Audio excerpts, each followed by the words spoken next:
Sebelum ke sana kita cek sebentar. Dalam dunia tasawuf, mahabbah ini sering dijadikan makom puncak, makom paling tinggi oleh beberapa sufi. Bagi yang mau nengok, ada 2 kitab sufi yang bisa kita akses hari ini yang terkenal, tulisannya Al-Kalabadi sama Syekh Qushairi.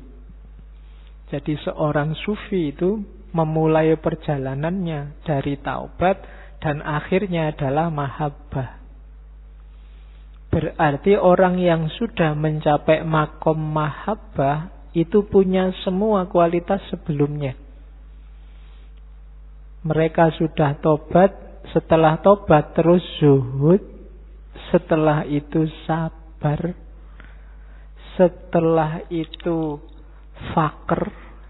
Fakr itu tidak butuh apa-apa selain Allah. Setelah itu tawadhu, merendahkan diri, tidak sombong.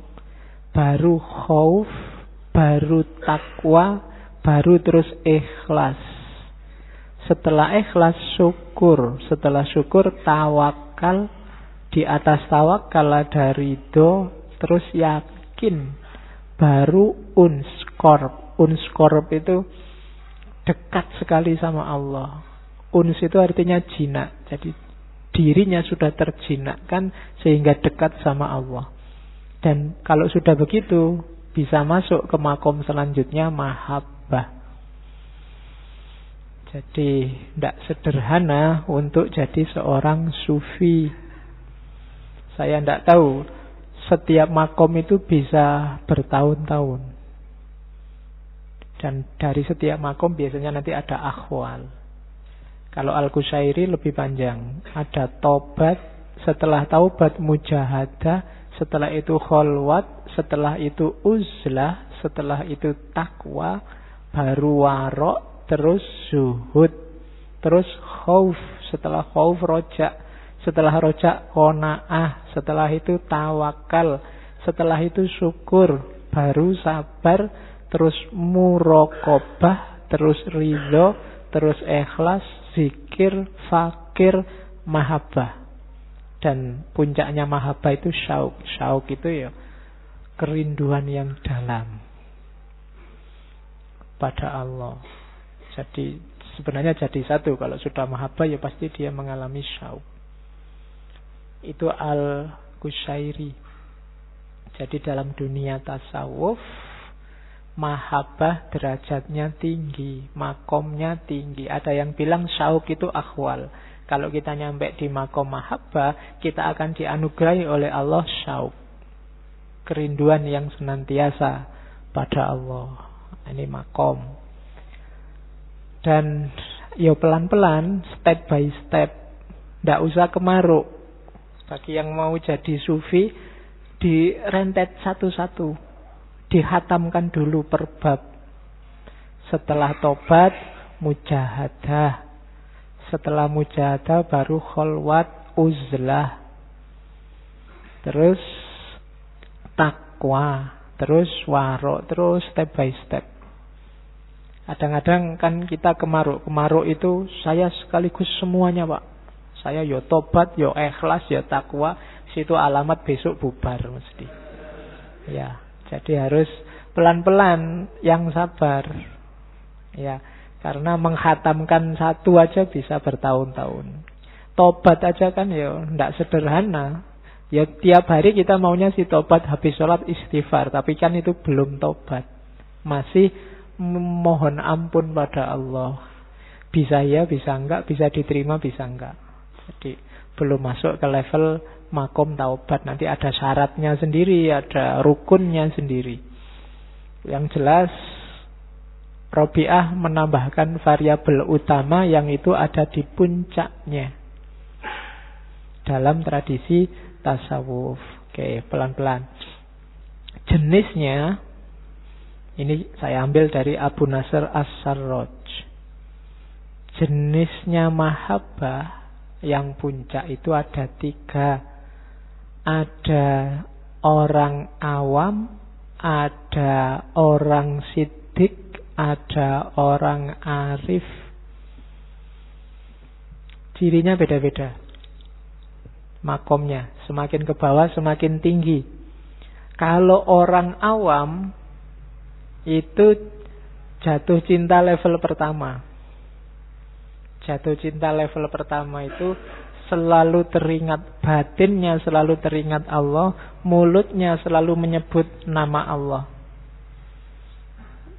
Dan merasa Allah di hadapannya terus dialog terus sama Allah. Ya Allah, kok gini ya nasib saya. Ya Allah, selalu ya Allah. Dan batinnya juga selalu teringat Allah. Itu awam. Awamnya aja sudah begitu. Di atas itu ada orang siddiq. Kalau siddiq, kalau di awam itu aku ada, Allah ada, terus saling berinteraksi. Kalau di siddiq, aku ada, Allah ada, tapi ku utamakan Allahnya. Kehendakku, keinginanku sudahlah, minggir dulu. Ini orang-orang siddiqin. Cita-citaku, keinginanku, hasratku, ambisiku tidak penting. Yang penting apa yang diinginkan oleh Allah. Ini orang-orang siddiq. Kalau tadi masih dialog, mungkin sekali-sekali masih mengeluh, sekali-sekali masih menceritakan keadaannya, masih memohon. Ya Allah, semoga yang jadi gubernur nanti ini. Ya Allah, semua itu kan hasrat, masih minta. Ya itu jenis cinta, cuma level awam. Di atas itu, keinginanku tidak penting lagi. Yang penting keinginannya Allah. Yang paling tinggi, akunya sudah nggak ada. Sudah. Kalau tadi akunya ada. Aku yang mengorbankan diri untuk Allahnya ada. Kalau sekarang tidak ada aku lagi sudah. Tidak ada yang mengorbankan dan dikorbankan. Semua yang ada hanya Allah. Ini levelnya arifin. Ada yang namanya arifin. Orang-orang arif. Kalau dalam Islam, dunia tasawuf, alim yang jadi ulama dengan arif yang jadi urofa itu beda maksudnya. Kalau alim itu biasanya konotasinya ke ilmu yang bisa dikejar, ilmu husuli. Kalau arif itu biasanya irfan, ilmu-ilmu laduni. Pengetahuannya dianggap lebih dalam, lebih sejati. Makanya cintanya orang arifin, ada cintanya siddiqin, ada cintanya awam. Jadi istilahnya arif, bukan alim. Jadi kalau arif jamaknya urofa, kalau alim jamaknya ulama. Ya ulama itu penting, mereka warasatul anbiya. Cuma ilmunya ilmu yang kelihatan. Ilmu husuli, ilmu yang dikejar, diwariskan. Kalau urofa itu ilmunya ilmu batin, ilmu laduni, yang dianugerahkan langsung oleh Allah.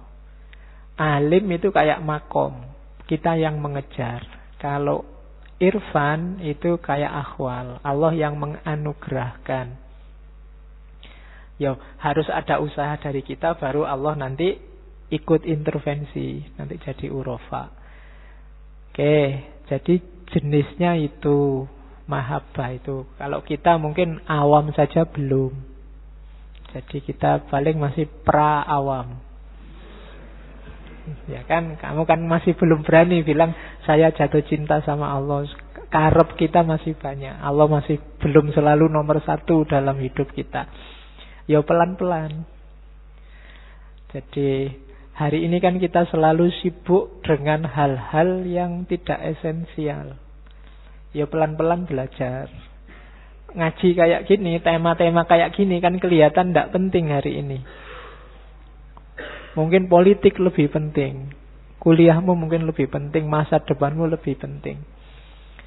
Kayak makanan. Yang kayak gini ini kan semacam cemilan mungkin dalam hidup kita hari ini. Bukan makanan utama. Padahal harusnya ini makanan utamanya. Tapi jadi cemilan. Harusnya pilkada itu cemilan. Kuliahmu itu cemilan. Kamu punya uang apa bokek itu cemilan. IP-mu 4 apa 3 apa 2 itu cemilan. Makanan utamanya harusnya yang esensial semacam ini. Cuma kita sering yang harusnya cemilan jadi makanan utama, yang harusnya makanan utama jadi cemilan. Oke, Awas kebalik ya. Kita sering salah meletakkan prioritas dalam hidup. Jangan salah, ini jangan dianggap ilmu tua. Hanya orang-orang tua yang harus paham ini. Karena hidup kita sekali dan batasnya kita tidak ngerti. Tidak selalu yang lebih tua berangkat duluan. Karena biasanya yang larinya lebih cepat itu yang muda. Yang tua kan pelan-pelan, santai. Yang ambisius yang muda. Nah, yang lebih cepat itu kan bahan bakarnya bisa lebih cepat habis. Jadi selalu kembali ke yang esensial. Hati-hati dengan yang sampingan pinggiran. Jangan ketipu. Jangan hidup mati untuk cemilan. Hidup matinya harus untuk yang utama. Oke. Terus kalau dalam tasawuf ada istilah-istilah, saya perkenalkan sebentar saja. Istilah-istilah untuk cinta, sifatnya berjenjang. Ini sebenarnya nggak cuma untuk ilahiyah, tapi memang awalnya teori ini dibikin untuk cinta ilahiyah. Yang pertama al-ilaqah. Al-ilaqah itu fase cinta paling awal. Ketika seseorang merasa terikat, merasa tergantung. Kalau objeknya Allah, ya merasa tergantung sama Allah. Fasenya berarti al-ilaqah. Fase awal ketika kamu jatuh cinta, ketika wajahnya selalu terbayang, mau tidur ingat kamu, mau makan ingat kamu. Al-ilaqah. Lebih dalam lagi al-iradah. Al-iradah ini lebih dari ilaqah, sudah mulai hanya engkau yang aku inginkan. Iradah itu kan keinginan. Itu level lebih dalam. Ada lagi yang ketiga, lebih dalam lagi, namanya as-sobabah.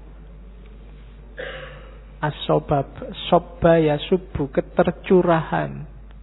Jiwa lahir batinmu kamu curahkan hanya untuk dia. Itu level as-sobabah.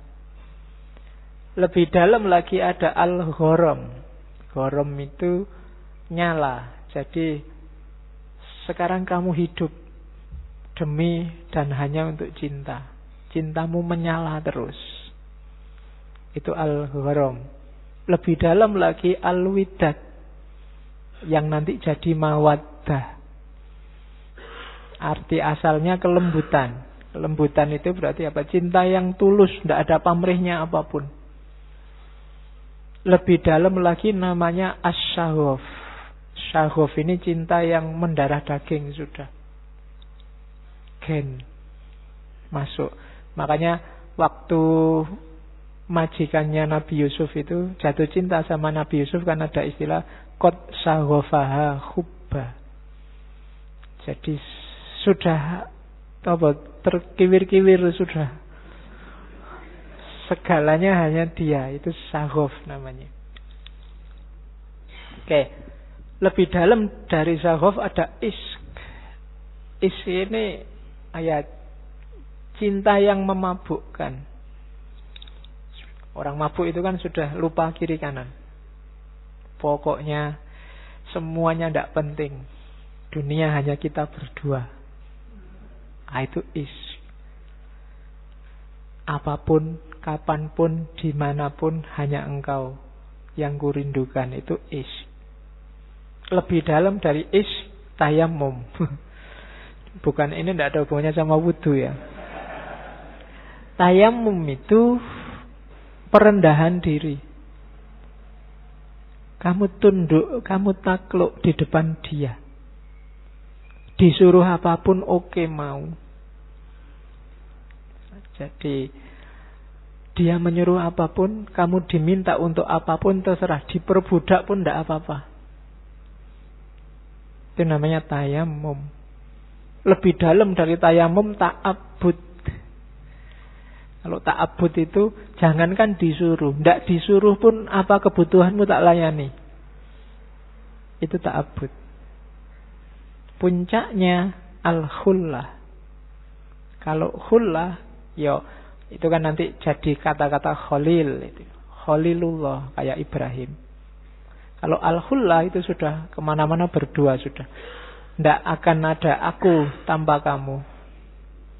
Kamu dan aku harus selalu bareng. Nah, itu puncaknya, namanya al-khullah. Kita berdua tidak terpisahkan lagi. Itu al-khullah.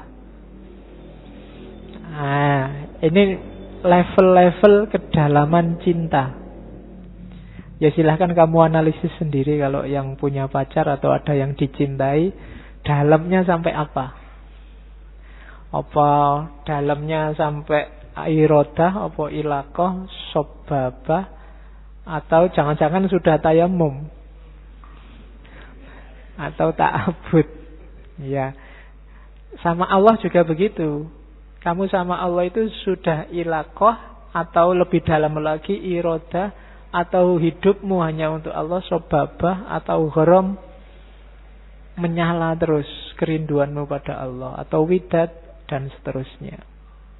Nah, ini level-level cinta. Atau jangan-jangan ilaqah juga enggak. Ilaqah itu kan Allahus Somad, hanya Allah tempat bergantung. Kalau ini aja belum, ya enggak mungkin lebih dalam. Jadi yang paling awal itu kamu enggak bergantung pada siapapun, hanya pada Allah. Kayak bapaknya Robi'ah tadi, dia enggak mau minta-minta selain hanya pada Allah. Meskipun dia sudah sah untuk minta karena termasuk golongan orang miskin dan tetangganya kaya raya. Dan kalau minta pasti diberi. Tapi dia tidak mau minta-minta karena dia prinsipnya minta itu hanya pada Allah. Nah, itu tingkatan cinta. Dia tidak mau tergantung pada siapapun, hanya pada dia yang dicintai. Terus, tanda cinta ilahiyah. Kalau dalam tasawuf tadi 10, tandanya juga 10. Ini boleh kamu jadikan alat untuk nguji pasanganmu cinta beneran apa enggak. Tapi ini maunya cinta ilahiyah sebenarnya. Yang pertama apa? Senang kalau bertemu kekasihnya. Kalau dalam sufi sampai ke level kasyaf. Kasyaf itu terbukalah tabir dan kelihatan keindahannya. Nah, itu kasyaf namanya. Lahirnya syahadah. Jadi senang. Jangan ngaku kamu jatuh cinta kalau sebel ketemu yang dicintai. Atau bosen. Bosen kamu lagi. Ya mesti bukan cinta itu. Apa yang lain tidak ada selain kamu? Itu berarti tidak cinta. Ya. Sama temen ya tidak harus pacar sih. Temen juga begitu. Kalau kamu bosen sama temenmu, bosen ketemu kamu lagi, mbok yang lain yang lebih seger. Nah, itu berarti belum masuk mahabbah. Cinta itu seneng untuk ketemu, bahkan cari-cari alasan biar ketemu terus. Itu nggak ada apa-apa aja nyari-nyari. Kamu butuh ini nggak? Tak antar mau nggak? Tak anu mau nggak? Nah, ya. Padahal nggak minta diantar itu, ditawar-tawari. Nah, itu berarti ada kemungkinan mahabbah. Terus mengutamakan apa yang dicintai Allah atas apa yang dicintainya. Itu kalau objeknya Allah, kehendak Allah duluan. Jadi kalau sama orang misalnya, kamu tidak mikir kamu suka baju warna apa, tapi pacarmu sukanya kamu pakai baju warna apa. Jadi itu mendahulukan yang dicintai daripada dirimu sendiri. Itu tanda-tanda cinta. Jadi Allah sukanya gimana? Kamu malam sih sukanya tidur. Tapi Allah suka loh kalau hambanya bangun sepertiga malam terakhir dan kamu bela-belain bangun. HP-nya kamu alarm. Begitu alarm bunyi kamu bangun. Dimatiin lagi tidur. Ya. Ya kan Allah nyuruh bangun malam toh Pak. Ya enggak cuma bangun. Ya. Jadi kehendak Allah. Makanya kan ada cerita sufi itu, suatu ketika naik kapal di laut, ada badai. Semua orang panik kecuali sufi ini, tenang, enggak kacau. Waktu mbok sampai orang-orang marah, sampai ini sufi mbok berdoa biar badainya reda. katanya sufi ini, loh kalau Allah menghendaki ada badai, ya biar aja. Emangnya kehendakku sama kehendaknya Allah menang siapa? Ya tetap menang kehendaknya Allah. Ya kita terima aja, enggak apa-apa. Mati kan sudah waktunya. Sakit ya berobat, kan gitu aja toh. Biar aja Allah menakdirkan apa. Ya nanti ceritanya justru karena kepasrahan ini, terus yang lain juga ikut pasrah, akhirnya badainya reda. Karena Allah juga tidak tega kan. Orang sudah, wah sayang sekali padaku, ya aku juga sayang padamu. Badainya reda. Oke, jadi kepentingannya didahulukan. Terus yang ketiga, selalu ingat pada Allah. Memperbanyak zikir pada Allah. Itu tanda-tanda cinta. Kalau cinta kok nggak selalu ingat dia, omong kosong. Berarti tidak cinta. Waduh, aku lupa kalau punya pacar. Enggak, berarti enggak. Ora mungkin itu wis. Iya ya, enggak, pasti enggak. Kalau cinta itu enggak pakai disuruh, pasti ingat. Terus suka kalau berduaan. Kalau sama Allah namanya berkholwat. Munajat itu ngobrol sama Allah. Atau membaca kitabnya. Kalau kalian dapat surat dari pacar, atau pacarmu ngirim WA panjang ngomong apa, itu kan tidak kamu hapus-hapus. Ini WA dari dia. Padahal mungkin isinya podo. Kemarin bilang I miss you, I love you. Sekarang I miss you, I love you. Itu nggak kamu hapus 1 bulan. Semuanya sama. Kenapa? Karena kamu cinta. Jadi kitabnya menurut kamu jadi penting. Karena membaca kitab itu mengingatkan kamu pada dia. Jadi kalau ada orang Islam ngaku cinta sama Allah tapi malas ngaji, itu omong kosong. Tidak mungkin. Kayak kamu kalau jatuh cinta, kok pacarmu ngirim WA terus kamu alah tidak usah dibaca. Buat apa? Itu omong kosong, berarti tidak suka, tidak cinta. Jadi ciri yang keempat, suka kalau berduaan. Ayo Pak, kalau ini kan nggak perlu saya jelaskan, kamu paham lah. Mana ada orang jatuh cinta sukanya rame-rame, mesti pinginnya berduaan. Oke, terus makanya yang tidak punya pacar, ya kamu toleran kalau ada temenmu baru ya. Lah ya kan, masa malam mingguan pacarmu diapeli kamu ikut ganggu, ikut nemuin, ikut ngajak ngobrol, itu namanya tidak toleran. Oke, mesti pingin berdua ya. Dan